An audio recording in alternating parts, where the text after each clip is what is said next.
अगर आपके आसपास भी मच्छर घूम रहे हैं तो सावधान हो जाइए, क्योंकि कर्नाटका के बेंगलोर में जीका वायरस ने दस्तक दे दी है, जो मच्छरों से फैलता है। बेंगलोर के चिकाबल्लापुर में पहली बार जीका वायरस के केसेस पाए गए हैं। जीका वायरस एक इन्फेक्शन है जो संक्रमित मच्छरों के काटने से फैलता है। इस मच्छर के काटने के बाद पेशेंट को बुखार, लाल चकत्ते, जोड़ों और मांसपेशियों में दर्द की शिकायत रहती है। साथ ही सिर दर्द, आंखें लाल होना और बेचैनी भी हो जाती है। सबसे चिंता वाली बात यह कि अगर कोई गर्भवती महिला इस वायरस से संक्रमित हो जाए तो ये वायरस माँ के जरिए बच्चे तक भी फैल सकता है, जिससे बच्चे का दिमाग छोटा रह सकता है। इसके अलावा ये वायरस संक्रमित व्यक्ति से फिजिकल रिलेशन रखने पर और ऐसे व्यक्ति का ब्लड ट्रांसफ्यूजन करने पर भी फैल सकता है। इसलिए इस वायरस से बचने के लिए घर के आसपास पानी रुकने ना दें, ताकि मच्छर पैदा ही ना हो सके। शाम को बाहर जाना अवॉइड करें और अगर जाना भी है तो लंबी बाजू के कपड़े पहनकर ही बाहर निकले। सावधान रहिए और इस वीडियो को लोगों के साथ शेयर करिए ताकि लोगों की जानें बचाई जा सके। आखिर ममता दीदी को क्यों चुकाने पड़ेंगे रतन टाटा के 766 करोड़ रुपए? चलिए जानते हैं।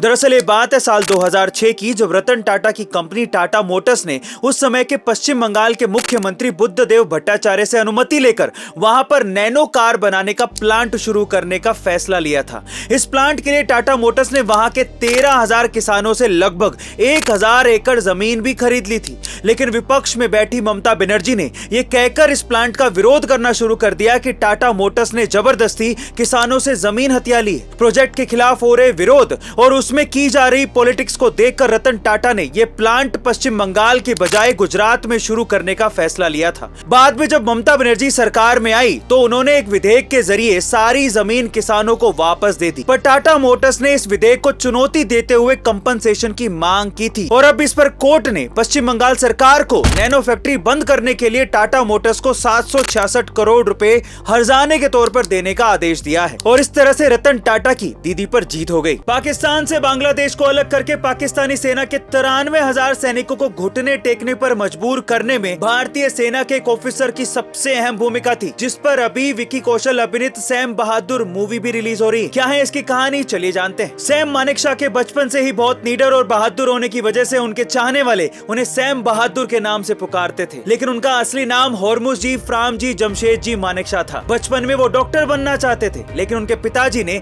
जब इस चीज का विरोध किया तो उन्होंने गुस्से में इंडियन आर्मी का फॉर्म भर दिया और वो सेलेक्ट भी हो गए। उन्होंने अपने 40 साल के आर्मी करियर में कुल 5 युद्ध लड़े थे। साल 1971 में जब बार बार वार्निंग देने के बावजूद भी पाकिस्तान युद्ध रोकने के लिए तैयार नहीं था, तो पाकिस्तान के साथ युद्ध करके सिर्फ 13 दिनों में ही पाकिस्तान के 93,000 सैनिकों ने भारतीय सेना के सामने सरेंडर कर दिया था, जिसे सैम मानेकशॉ ही लीड कर रहे थे। इस युद्ध के बाद ही बांग्लादेश पाकिस्तान से अलग होकर एक आजाद देश बना था। गाइस, भारत माँ के इस बहादुर बेटे को हम सलाम करते हैं। आज अगर हमें जरा सी भी चोट लग जाए तो हम लोग तुरंत बैंडेड का इस्तेमाल कर लेते हैं ताकि खून को बहने से रोका जा सके।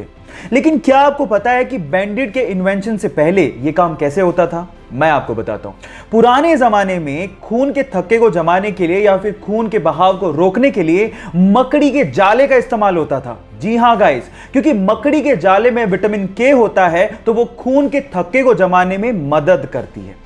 क्या आपको इसके पहले से ये फैक्ट पता था? और अगर नहीं पता था तो चैट सेक्शन में लिखना मत भूलिएगा।